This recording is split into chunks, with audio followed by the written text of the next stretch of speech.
Hey guys, it's Wags with Ironman 4x4. Thanks for clicking in on the video. Today, you and me are gonna get this 2.5-inch Foam Cell Pro suspension lift installed on your 2022 to current or third gen Toyota Tundra. So grab your tools, I'll grab mine, we'll get wrenching. Now, whether you're working in a shop like us on a lift or if you're at home working on your garage floor, please be safe. We don't want to see you crush your brains. So chalk your tires, put your truck in park, set your e-brake, use jack stands. Tuck your wheels and tires underneath the truck so if it falls, it won't squish your pretty face, all right? All right, grab some tools, let's get these wheels and tires off. All right, now we gotta get all the stock gear out of the truck. So grab a 12mm socket and we're gonna pull our ABS wire and speed sensor wires out. We've got a 12mm bolt here up on the upper control arm. We have one here on the spindle. We'll undo that. That also holds our brake line in. And then we'll get the speed sensor wire right up front by the steering tie rod.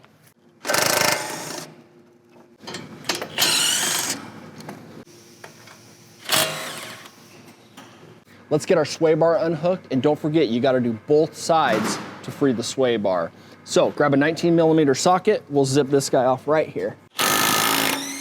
And we'll do the same thing on the other side.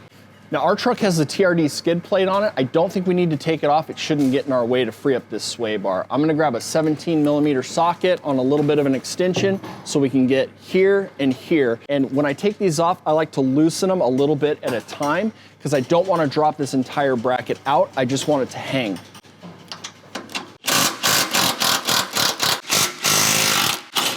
And I'll do the same thing on the other side until the sway bar's loose. I'm gonna pull the sway bar end links off also. This gets a little bit tricky. The reason why I'm doing this last is because with all this bolted up, there's a ton of tension on this bushing. So when we go to put it back together, make sure you do the end link first, then tighten it all back up on the frame side of the truck. Because if you don't, this bushing gets so misaligned, it's almost impossible to get that bolt back in without cross-threading it. So grab a 19mm. There we go. Ooh, you hit something good. Same thing on the other side.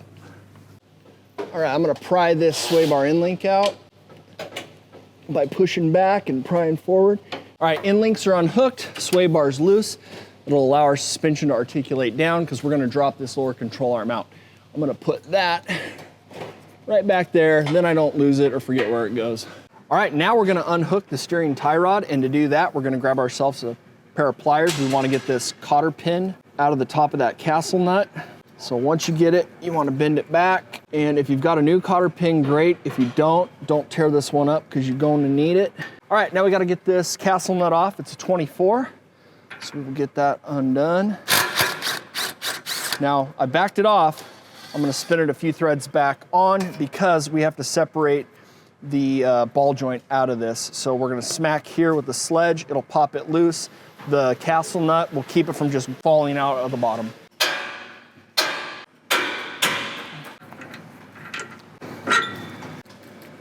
All right, steering tie rod's loose. Now you might have noticed I was impacting right here to try to shock that taper loose, and that's great, but what I found on these Tundras is if you lower this castle nut down, after you've hit this a bunch, this is aluminum, I give it a little tap on the top and it pops right out. Now don't hit it too hard, you don't want to deform the top of that. I know usually hitting the top's kind of a no-no, but a little tap, as long as you don't damage it, not a big deal. Makes it easier. But you do you. All right, so now we want to loosen these two bolts right here. This is the lower ball joint on the lower control arm, these two saddle bolts for the spindle. This will all unhook. Once this separates, then we can swing this lower control arm out after we remove our lower shock bolt. So it's a little bit different than how we normally do this. A lot of times we'll pop the ball joint up on the upper control arm to separate the spindle, but because this lower control arm has this big welded square bucket here for the lower eyelet of the strut, it's really, doing it this way is way safer so that you don't risk damaging your CV axle by overextending it. So anyways, back to the show, grab a 22 and I'll loosen these evenly. So you may have noticed, hey Wags, why did you loosen those bolts first? How come you didn't loosen your shock bolt? Well, because if you loosen this lower shock bolt, it just risks this falling out on you. So that's why I do it in that order. All right, grab a 22 and a little extension because we're gonna pull the lower shock bolt nut off. Now we can pop that bolt out. Don't lose your washer. And sometimes just giving a little up or down pressure on the LCA will let you wiggle that bolt out from the back. All right, I'm gonna do a quick no-cap recap of where we're at. Sway bar's unhooked. The lower spindle saddle bolts are removed. Lower shock bolts removed. Strut is still in the upper perch because we don't want that to fall away. We've undone our wheel speed sensor and ABS and brake line brackets. So now, as you pull down on the lower control arm, you can see everything is gonna fall away. All right, we just have to get these 4 14mm strut top nuts off. I like to start in the back, that way the nut on the front, I can kind of, manage it so that the strut doesn't just fall right out on my feet.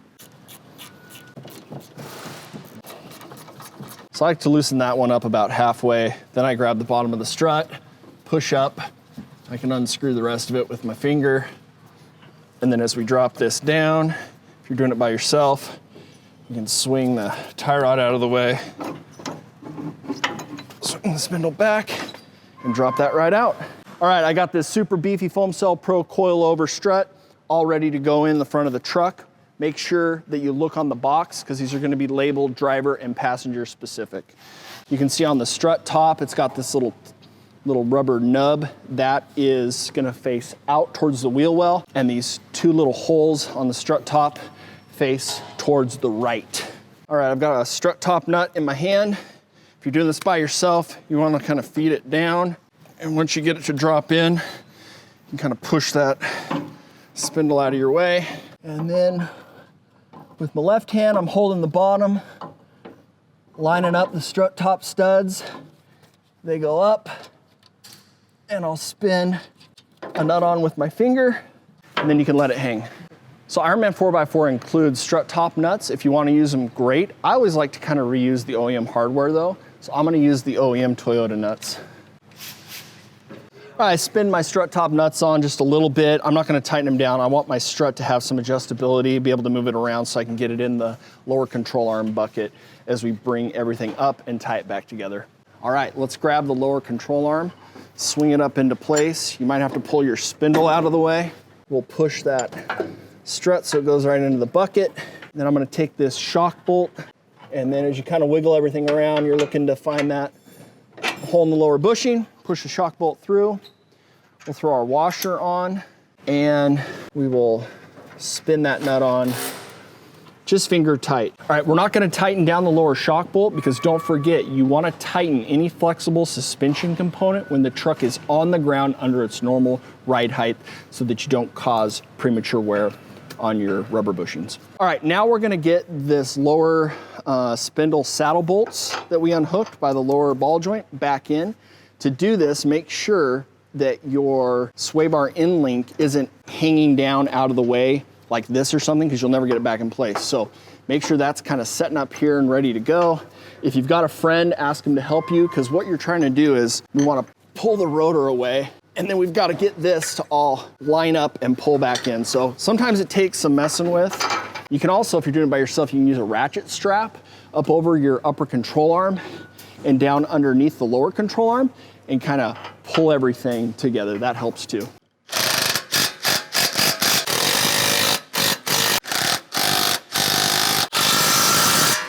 All right, so I had my buddy Zach help me cheat it a little bit. He hung over here on the spindle to pull it down, and I lined these bolts up. Just want to give you another reminder, be very careful. It's really, really easy to cross thread these, and it's going into aluminum. So make sure you've lined it up perfectly before you start to hog down on these guys. All right, now we can move on to the tie rod. So I'll loosen the castle nut, take that off, kind of turn the spindle in a little bit, spin that on, and then we will grab our 24mm socket and tighten that down. I'm gonna lock that down with a breaker bar, and we'll line up one of those slots with the through hole, about like that. We'll grab our cotter pin, because it is good and reusable. We'll slide that in, grab our pliers, peel that back up, and then I'm gonna get a hammer and peen that thing over. All right, so I'm gonna tighten down my strut top nuts, the 14s, but I'm gonna throw a little blue Loctite on the studs just because I wanna, prevent any kind of corrosion that might develop, because if we go to pull these things back out, you do not want one of these nuts freezing to that threaded stud. Cool. I like to use a little 1/4 inch drive with a 14 deep dish. All right, that's tight. Tight. All right, so now is a good time for me to stop. I've got all this in and pretty much ready to get buttoned back up. But before I do, I'm gonna jump to the passenger side, get that side done, because we can't put our sway bar back together until we get the passenger side done. So I'm gonna jump over there, get that side done. I'll meet you back here. We'll finish getting all this stuff buttoned up, and then we'll be done with the front. All right, I am back. Passenger side is done. I just wanna make sure that I tighten up these lower saddle bolts here. So I'm gonna get these guys super tight. One. All right, those things are locked down. All that's left for us to do is get our sway bar hooked up and our ABS and brake line brackets. So the other side, I've already got it sort of lined up with the sway bar in link. So here, I'm just gonna kind of mess with it. And I start at the bottom, pull on the sway bar out, and then just with my thumb push up. There we go, and we got that to align. That's why we leave the bottom loose. So we will spin that on. Go ahead and spin this in pretty tight. Do the same thing on the other side, then we'll come back and we'll get our sway bar brackets that tie into the frame, and we'll get those babies locked down.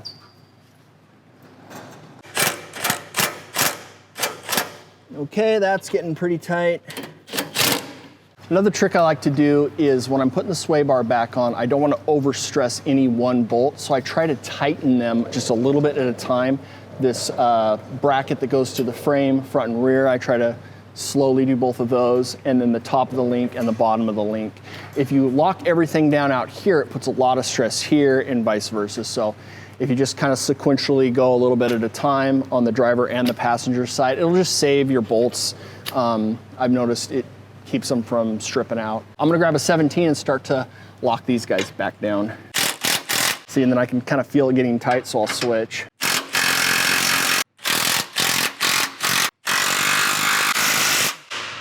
And I'll go do the other side, and then I'll finish off by hand tightening everything down.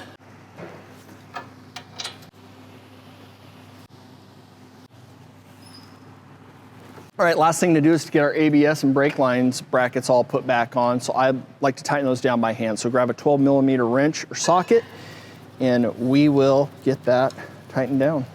There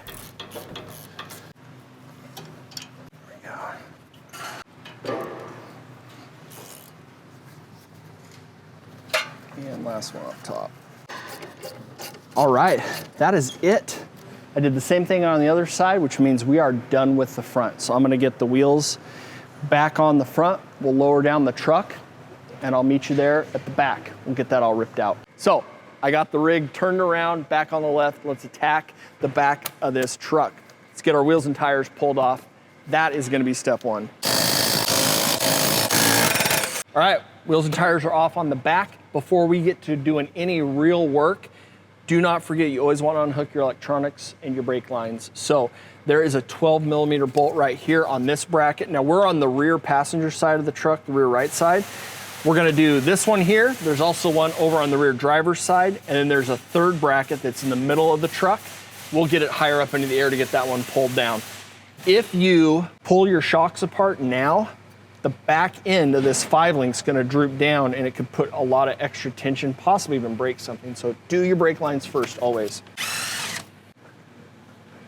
All right, and let's get these two brackets right here. This holds some wiring in place, and if we pull our shocks off and the rear end goes to drop down, we don't wanna tear this all up. So this is also a 12. So we'll get that out of the way. And we'll get this one right here off of the axle. Let's also remove these brake line brackets. We've got one up here on the cross member and one down here on the axle. Those are 12 mil, so we'll pull these out. That'll give us a little extra droop. And this bracket right here, also a 12. There we go. Now you can see how the rear axle can droop out. We got plenty of slack. All right, let's get these sway bar end links off. So grab yourself a 17 millimeter socket. And we can get these guys zipped off and out of the way. So push those back. I'll spin that nut on just so I don't lose it. I'm gonna do the same thing on the other side. Sway bar's loose. Grab yourself a ratcheting 19 millimeter wrench and an 8 millimeter wrench. And you're gonna use the 8 on the stem top with the flats to hold that in place. And then we will loosen the shock top nut with the 19. You know, for Toyota, there is so much room to work on these rear shocks. Normally the bed or the body on pretty much every other Toyota is right up against it. You have to pry it out of the way. So, man, working on these trucks is a pleasure, treasure. So one thing to keep in mind, once the nut goes up that threaded stem, you're gonna lose the flats to hold it in place. So if you look under here, see the shock shaft is right there. If you're spinning this and it's moving, then you're not loosening it. But because we've left the bottom of the shock hooked up and it's under tension or in bind, you can see as I turn the nut, the shaft holds in place. So as I turn this, it's gonna pop loose. So we'll just keep going. Just like that. Good thing we loosened all of this stuff up. Tried to tell you. Now, as fun as that is, it's always a safer option to put a jack stand under there. The reason why I don't have the rear axle supported though is I wanted tension on this. That way I didn't have to fart around with trying to get, you know, vice grips to clamp onto the shaft to get that top nut off. But you can still put a jack or a jack stand a little bit underneath it so that when it finally does go, it doesn't just come slamming down. So I will go unhook the other side and then we're gonna put the truck higher up in the air and get the bottom part of the shocks undone. Grab a 17. Those come right out. Same thing on the other side. So one thing I like to do, anytime I'm pulling something out of my truck, I usually take a photo of it so I can go back and reference. But I also like to put it all back the way it kind of came out of the truck. The reason is this is your bushing pack that goes up on top, and this is the bushing pack that goes up underneath on the bottom side of the perch. So putting this back together, if I get confused when I'm pulling out the Ironman bushing pack, I can always compare and go, oh, okay, I see how all these washers and bushings go, because it's gonna be the same from what Toyota did to what Ironman 4x4 does on the bushing and washer side. So, okay, 2 ways of pulling the rear coils out, which it's pretty easy because they're shorter than the Ironman coils that are gonna go back in, but you can just kind of hang on it or have a buddy hang on it, and these should give you enough room that you can just, you know, plop them out. If you can't get enough droop, you can always put a jack under the other side, the opposite side of the coil that you want to pull out under the axle. And as you raise this side of the axle, this side over here is going to completely droop out. So I'll show you how to do that. So you can see as I'm using this jack stand to lift the left side of the vehicle or the left side of the axle, the right side's completely drooping out. Just be careful not to go too high because you're still, you know, you don't want to lift this up off of your jack stands.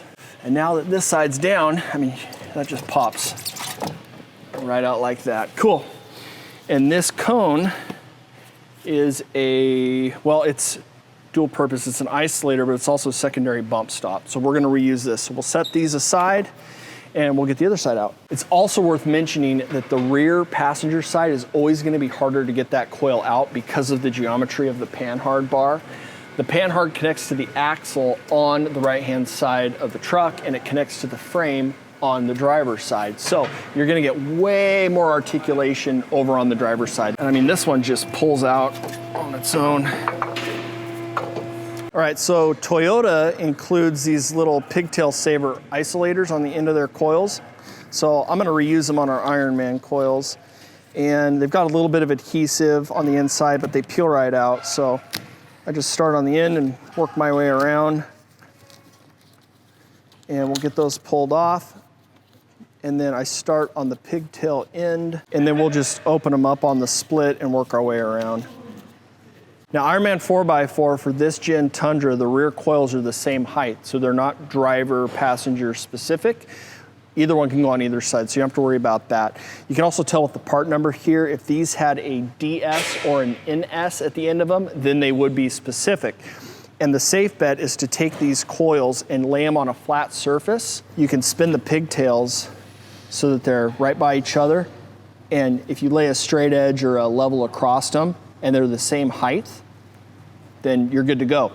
If one coil is taller than the other one, always put the taller coil on the heavier side of the vehicle, which is almost always the gas tank side. So another little trick. All right, so let's get the Ironman coils back in. We're gonna start with the passenger side because that's the tougher side to do, because like I explained with the geometry of the panhard bar. So I'm gonna use a jack and I'm gonna go ahead and start lifting the driver's side. And you can see here as I go up on this side, that side's falling down, which is what we want because the Ironman coils are considerably taller free height than the OEM Toyota. All right, so we got our secondary bump stop isolator knotty cone put in through the top of the coil, and we will just lift this up and try to hit that perch as good as we can. Now I've got the driver's side of this axle jacked up so that the passenger side drooped out. So look at that, I mean, it just dropped right into place. So once I'm down, then what I'm gonna do is you wanna feel on the bottom of the spring perch here because there's gonna be a bit of a ledge. And we wanna make sure that the pigtail's lined up correctly. And again, another thing to keep into consideration, if you have a stop at the end of your pigtail on the perch side, you wanna make sure that that pigtail, your coil, isn't pressed up against or it'll rub and make noise. So we always set it back like a finger's width. This is kind of the hard part if you're doing it by yourself. You gotta go back and forth to your jack stand and slowly loosen it as this comes up and make sure, because if you just go ahead and pull it out right now, it's not gonna hit that upper spring perch correctly. So if you've got a buddy, have them hold it in place. Or I guess if you've got long arms like me, I can sit here and, you know, I'm watching the top of the coil and just feeling with my hand as I turn the jack handle like this. See, look, I can do it. Passenger side rear coils in, I'm using the jack stand and we're jacking up this side and putting pressure on this coil to get this side to drop out. The good news is, again, because of the panhard geometry, the rear driver's side drops out way easier than the back passenger. So I'm just gonna get some of the dust out of this spring perch, because if you have any rocks or any, you know, rust down in here, it can work its way into the coil through the powder coat, cause more rust, and make it squeak. So we don't want to do that. All right, let's get this coil in. We got the bump stop set in there. We'll feed her up through there like that. Try to hit that perch. Oh, we have plenty of room. So I'm holding the coil so I hit my upper perch, and with my right hand, I'm lowering down this side of the jack stand. Now I can move on and do the shocks. All right, so let's get the rear shocks set up and our hardware pack, this bushing washer pack. So you can pull the OEM stuff apart and just match it. So this is how that bushing pack goes. This will be our top washer, bushing. This washer with the flange, the locating flange there. Then this washer with the big fat hole. And this bushing with the locating flange goes in like that. And this goes underneath like that. And that's how it goes together. So that sits on top of the perch on your frame, and this plugs up underneath. One other thing I wanted to mention is sometimes your Foam Cell Pro shock will show up and it'll look like this. And when you go to put the bushings on, you'll be like, this is too short. I don't have enough, you know, stem to get the bushing pack together. Well, it's because we have an external bump stop on the shock shaft. So if your boot won't go down all the way, you can take the boot off, slide this bump stop down, and it doesn't matter, eventually when your truck compresses out, this will find its natural ride height. Okay, slide that down. Now when you put your boot on, you'll have the full height of that. Then you can take your bushings and get everything to line up the right way. So I'll get these bushings back where they go. Cool.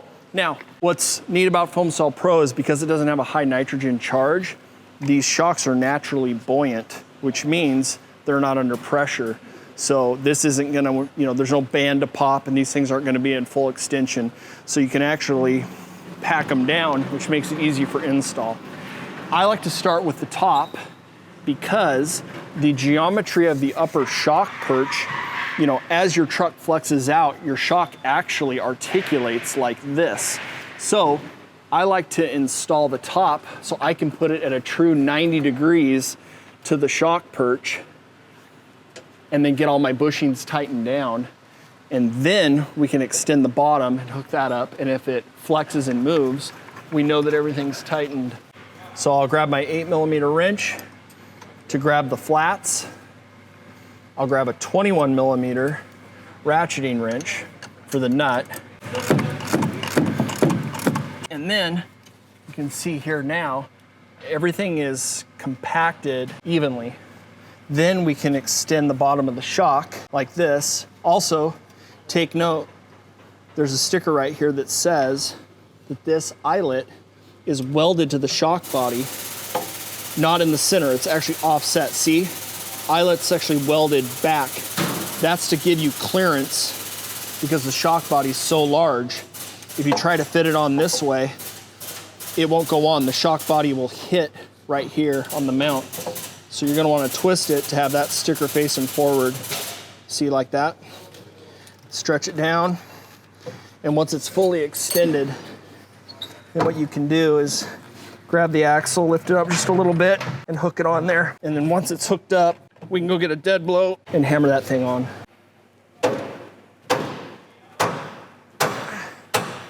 There we go. Grab our lower shock bolt, just spin that on there. I'll go do the same thing on the other side.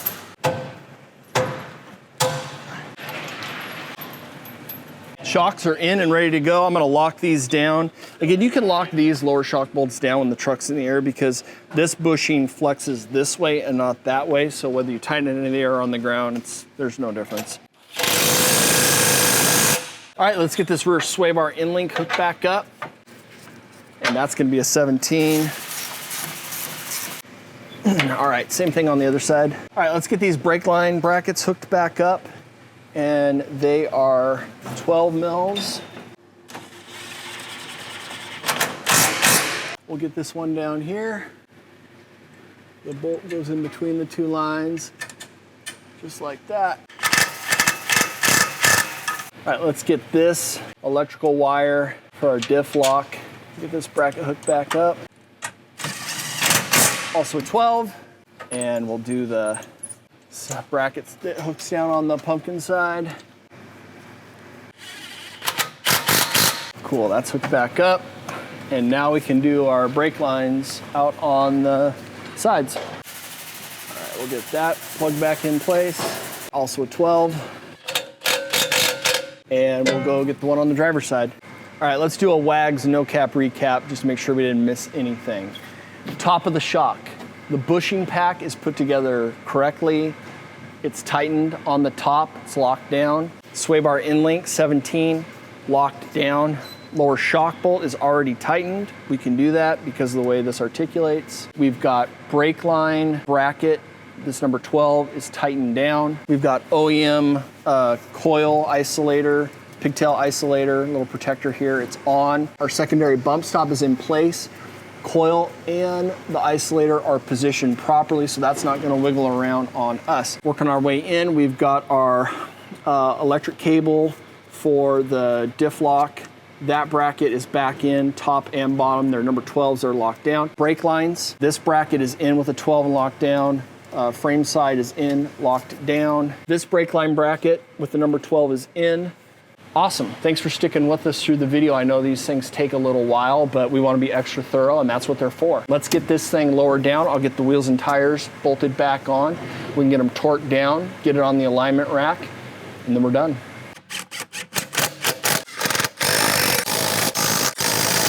Now that we've got the truck on the ground, we can tighten those lower shock bolts because the truck's under its normal resting position. So grab a 22mm ratcheting wrench.